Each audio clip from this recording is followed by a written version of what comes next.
அன்பான மேஷராசி அன்பர்களே, நம்ம வாழ்க்கையில் நடக்கக்கூடிய எல்லா நல்லதுக்கும் என்ன காரணம்? நம்ம வீட்டில் ஒரு நல்லது நடக்குது, நம்ம வீட்டில் ஒரு சந்தோஷம் இருக்குது, நம்ம வீட்டில் ஒரு நிம்மதி இருக்குது.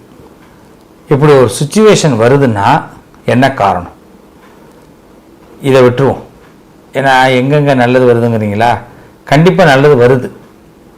இப்போ இருக்கிற விஷயம் வரைக்கும் நல்லது தான். நடப்பது அனைத்தும் நன்மைக்கே. இதை முதல்ல நம்ம தெளிவாக இருக்கணும். ஒரு தீபாவளி கொண்டாடுறோம், பொங்கல் கொண்டாடுறோம், பிறந்த நாள், கல்யாண நாள், இது மாதிரி எது வேணாலும் கொண்டாடுறோம் வீட்டில். அப்போ சந்தோஷம் இருக்கா இல்லையா? நிச்சயமாக சந்தோஷம் இருக்கு. அப்போ இன்னைக்கு நிம்மதி இருக்குது, சந்தோஷம் இருக்குன்னா அதற்குள்ள ஒரு விஷயம் மறைந்து இருக்கு. அது என்ன? வலி, பெயின். பெயின் இல்லாம ஒரு விஷயம் இருக்காது. உண்மைதானே? இப்ப பாருங்க, எல்லா மனிதர்களுக்குள்ளேயும் ஒரு வலி உண்டு. அந்த வலி நமக்கு அந்த பெயின் இல்லைன்னா நமக்கு நிம்மதி இருக்காது, அந்த சந்தோஷம் கிடைக்காது. ஆனா இது கிடைப்பதற்கு இறைவன் ஏதோ ஒரு வழி செய்கிறான். இப்ப இதுதான் இந்த தலைப்பு. இப்ப மேஷராசி இந்த காலம் வரைக்கும் இவ்வளவு தூரம் முன்னேற்றத்துக்குள்ள வந்திருக்கீங்க, இவ்வளவு சிரமப்பட்டிருக்கீங்க, இன்னும் சிரமப்பட்டுக்கிட்டு இருக்கோங்க பல பேர் அப்படின்னு கூட நீங்க சொல்லலாம். நான் ஒரு காலகட்டம் எங்க ஊர்ல நாங்க ஒரு பெரிய பண்ணையமே பண்ணோங்க, ஆனா இன்னைக்கு எதுவுமே பண்ண முடியாம இருக்குங்க, வாடகை வீட்டில் இருக்கிறோம் அப்படிங்கிற பெயின் இருக்கலாம். இன்னும் ஒரு சிலர் சொல்லலாம், சார் நிறைய நான் பிஸ்னஸ் எல்லாம் பண்ணிட்டு இருக்கேன் சார், ஆனால் நிறைய டவுன், மிகப்பெரிய டவுனை சந்திச்சுக்கிட்டே இருக்கிறேன் அப்படின்னு. ஆனால் நான் சந்தோஷமா இருக்கிற விஷயத்துக்குள்ள இந்த பெயின் எனக்கு இருக்கு. ஏன் இந்த டவுன் ஆகுது? ஒரு மனுஷனுக்கு கஷ்டம் ஏன் வருது? இந்த வலியை ஏன் ஆண்டவன் எனக்கு கொடுக்கணும்? அதுவும் ஏன் என்னை பார்த்து தான் கொடுக்கணுமா அப்படின்னே கேட்கக்கூடிய வாய்ப்புகள் எல்லார் மனசுலையும் இருக்கும். ஏன்னா இன்னைக்கு பல பேரும் வலிகளை சுமந்து கொண்டுதான் இருக்கிறோம். இந்த வலியை சுமந்து கொண்டு இருக்கக்கூடியவர்களுக்கு இறைவன் நிச்சயமாக ஒரு வழி காட்டுவார். சொல்லுவாங்க அந்த காலத்துல, தை பிறந்தால் வழி பிறக்கும் அப்படின்வாங்க. அது மாதிரி இந்த காலகட்டம் நமக்கு ஒரு நல்ல வழியை இறைவன் காட்டக்கூடிய காலம். மேஷராசி என்பர்களே, இதுவரைக்கும் உங்க வாழ்க்கையில என்ன பிரச்சனைகளாக இருந்தாலும் சரி, பல பேர் தன்னுடைய சோகங்களை எல்லாம் மறைத்து கொண்டு ஒரு நாடக மேடையில இருப்பது போல்தான் நாம இப்ப சந்தோஷமா இருந்துகிட்டு இருக்கிறோம். இதானங்க உண்மை. அந்த சந்தோஷம் நிரந்தரமா இருக்கணும். இதுக்கு கடவுளுடைய அனுகிரகம் நமக்கு தேவை, கிரகங்களுடைய வலிமை தேவை. கிரகங்கள் சப்போர்ட் நல்லா இருந்தா தான் நமக்கு நல்ல வழி கிடைக்கும். அப்ப கிரகங்கள் சப்போர்ட் நமக்கு இருக்கிறதுக்கு நாம ஏதோ ஒன்று செய்யணும். கிரகங்களுக்கான பிரீத்தி நம்ம அவசியம் பண்ணணும். முதல்ல மேஷராசிக்காரர்கள் தன்னுடைய வில் பவரை விட்டுடக்கூடாது.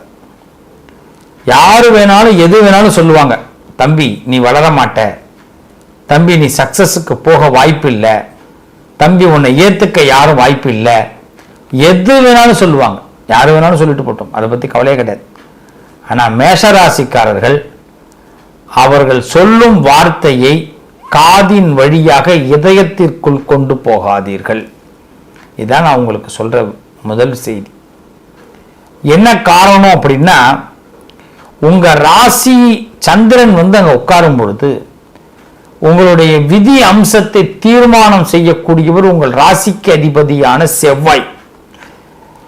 இந்த செவ்வாய் முருகப்பெருமானுடைய கிரகம். அப்ப சுப்பிரமணிய சுவாமிக்கு எத்தனை பிரச்சனைகள், ஞானப்பழத்திலிருந்து திருச்செந்தூர்ல சம்ஹாரத்திலிருந்து திருத்தணியில பிரச்சனைகள், பழமுதிர்ச்சோல், எந்த அறுபடைகள் எடுங்க, எல்லாத்தையும் வென்று வந்தவர் தான் முருகன். முருகன் தோற்றானா? ஒரே ஒரு செய்தி சொல்ல முடியுமா முருகன் தோத்து போனான்னு? இன்னைய வரைக்கும் முருகனை நம்பக்கூடிய அத்தனை நண்பர்களும் இன்று வெற்றி பெற்று கொண்டுதான் இருக்கிறார்கள். ஒருத்தவங்களுக்கு குழந்தை இல்லைன்னு சொன்னாங்க, குழந்தை இல்லைன்னு வந்தாங்க. நான் சொன்ன எளிமையான பரிகாரம், கந்த சஷ்டி கவசம் தினசரி படிமா, காலையில் சாயந்தரம் படி, 2 வேளை படி. நீ தனியா படிக்கணும், உன் வீட்டுக்காரர் தனியா படிக்கணும். 4 மாசம் சென்று 2 பேரும் ஒன்னா சேர்ந்து படிக்கணும் அந்த புத்தகத்தை. அது மனப்பாட சக்தி என்னைக்கு ஆகுதோ அன்னிலிருந்து 48வது நாள் உனக்கு கண்டிப்பாக அந்த ஞான குழந்தை பிறந்துருவாமான்னு. இது உண்மை, நடந்த உண்மை. அப்ப தோல்வி அப்படிங்கிறது வராது. ஆனா இதுக்கு ஃபர்ஸ்ட் இந்த பெயின் உங்களுக்கு அதிகமா வரும்பொழுது, மன வேதனைகள் வரும்பொழுது, நம்ம இந்த உலகத்துல தோத்துட்டோமே எண்ணங்கள் வரும்பொழுது, தோக்கல ஜெயிக்கிறதுக்கான இடத்துல நாம இருந்துகிட்டு இருக்கிறோம், இன்னும் ஒரு அடி தான்னா வெற்றி அப்படிங்கிறதுல தான் மேஷராசிக்காரர்கள் கவனமா இருக்கணும். உங்களுடைய பலமே வில் பவர் தான். உங்களுடைய பலம் எது? உங்களுடைய வில் பவர், நம்பிக்கை. உங்களுடைய எண்ணத்தை என்னைக்கும் கீழே இறக்க வேண்டாம். நீ என்ன வேணாலும் முடிவு பண்ணீங்க. இன்னைக்கு ஒரு சாட் எடுத்து எழுதிருங்க, நான் இந்த அரசியலில் இந்த இடத்திற்கு வர வேண்டும் அப்படின்னு மேஷராசிக்காரவங்க எழுதுங்க. நான் மருத்துவ படிப்பிலே இந்த அளவுக்கு முதல் மதிப்பெண் எடுக்க வேண்டும் எழுதுங்க. டிஎன்பிசி எக்ஸாம்ல நான் இந்த இடத்தை வர வேண்டும், வியாபாரத்தில் நான் கொடிகட்டி பறக்க வேண்டும், இதுவரைக்கும் ஏற்பட்ட எனது கடன் கஷ்டங்கள் இது நீங்க வேண்டும், ஹார்ட் சம்பந்தப்பட்ட பிரச்சனைகள் எனக்கு தீர வேண்டும், இத்தனை நாளுக்குள்ள தீர வேண்டும். இது மாதிரி அது மருத்துவமாக இருக்கட்டும், கலைத்துறையாக இருக்கட்டும், அரசியல் துறையாக இருக்கட்டும், வாழ்வாதாரத்தில் எந்த இடத்தில் நீங்கள் மேஷராசிக்காரர்கள் இருந்தாலும் நான் இன்னைக்கு சொல்றேன், உங்களுடைய வலியை பொறுத்து கொண்டுதான் இருக்கிறீர்கள், இல்லைன்னு சொல்லல. இன்னும் கொஞ்ச நாள் இந்த வலிக்கு மருந்து நீங்க கீழே உங்களுடைய சூழ்நிலைகளை மாத்தாம முன்னேற்றத்துக்கு கொண்டு வரணும் அப்படின்னு கேட்டா உங்களுடைய வில் பவரை விட்டு கொடுக்க கூடாது. இதுதான். நீங்க உங்க மனசு தளர்ந்து விட்டது அப்படின்னா உங்களால எதையுமே செய்ய முடியாது. மேஷத்துடைய பெரிய பலம் துணிச்சல். மேஷத்துடைய பெரிய பலம் துணிச்சல். நம்ம ஒரு சொல்லுவாங்க, எங்க வீட்டில் எங்க தாத்தா சொல்லுவாரு, முன்னாடி கால் எடுத்து வச்சு போனா பின்னாடி கால் தானா வரும்டா அப்படின்வாரு. முன்னுக்கு வரணும்னு ஒரு மனுஷன் நினைச்சிட்டான்னா அவன் பின்னாடி போக மாட்டான். இப்ப நீங்க என்ன நடக்கணும்? கல்யாணமா, குழந்தையா, வாழ்க்கையில வெற்றியா, படிப்பா, எந்த விஷயத்துல நீங்க சக்சஸ் ஆகணும்னு நினைக்கிறீங்களோ உங்களுடைய எண்ணத்தை நீங்க உயர்த்துங்க.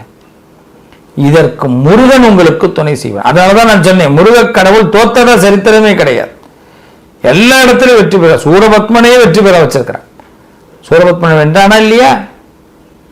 வென்றவன் சூரபத்மனை தன் பக்கத்திலே வச்சுக்கிட்டான். அதுவும் தான் முருகன். தோற்றவனையும் பக்கத்தில் வச்சுப்பான். அப்ப உங்களுடைய வாழ்க்கையில் இருக்கக்கூடிய பெயின், வலி 100% குறைவதற்கு சாஷ்டாங்கமாக முருகனை நீங்கள் பிரார்த்தனை செய்யுங்கள். இதுவே தாரக மந்திரம். அது மட்டும் இல்ல, 2 விஷயம் சொன்னேன். முதல் விஷயம், நீங்க உங்க தலையெழுத்தை நீங்க தயவு செய்து பின்வாங்காதீங்க, முன்னுக்கு வாங்க. இதுதான் உங்களுடைய முதல் எழுத்து. 2வது எழுத்து, முருக மந்திரத்தை சொல்லுங்கள். என் சகோதரர்களே, சகோதரிகளே, நண்பர்களே, மேஷம் வழிகளை பொறுத்து கொண்டிருக்கிற இந்த மேஷத்திற்கு நல்ல வழி கிடைக்கும். இந்த வழியை கொடுப்பதற்கு நீங்க 2 விஷயத்தை ஃபாலோ பண்ணுங்க. உங்க வீடுகள்ல சரவண பவ அப்படிங்கிற கோலம் போடுங்க. வீட்டில் சுவாமி ரூம்ல நான் ஏற்கனவே ஒரு பதிவுலையும் இதை கொடுத்துருக்கிறேன். அதே மாதிரி கண்டிப்பாக உங்க வாழ்க்கையில உங்களுடைய வெற்றி கிடைக்கணும் அப்படிங்கிறதுக்கு 100% உங்கள் செவித்திறனை நீங்கள் அதிகப்படுத்தணும். எதையுமே முழுமையா கேளுங்க, அப்புறமா பதில் சொல்லுங்க. மேஷராசிக்காரவங்க எடுத்த உடனே பேசவே பேசாதீங்க. யார் எது சொன்னாலும் பேசாதீங்க, முழுமையா கேளுங்க.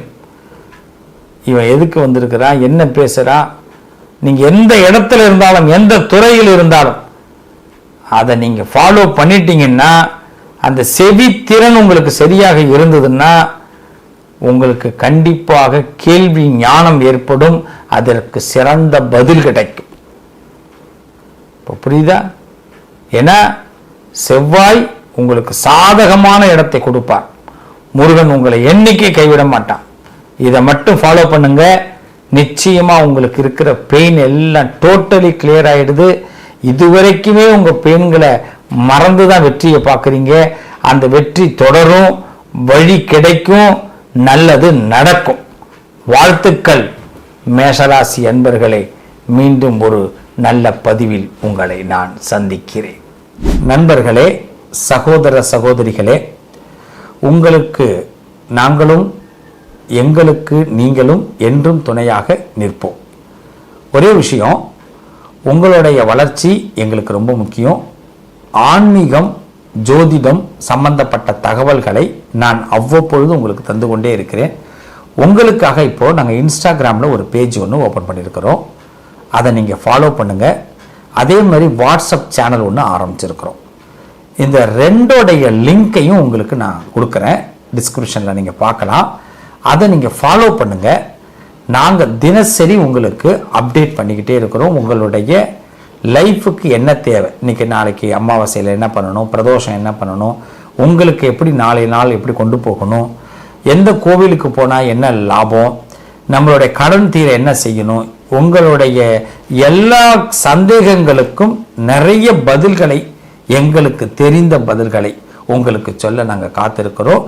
அதனால் இன்ஸ்டா பேஜ் நீங்கள் ப்ளஸ் வாட்ஸ்அப் சேனலை ஃபாலோ பண்ணுங்கள். கண்டிப்பாக உங்கள் வாழ்க்கையில் நாங்கள் நிழலாக இருப்போம். நிச்சயமாக நல்லது நடக்கும். வாழ்த்துக்கள்.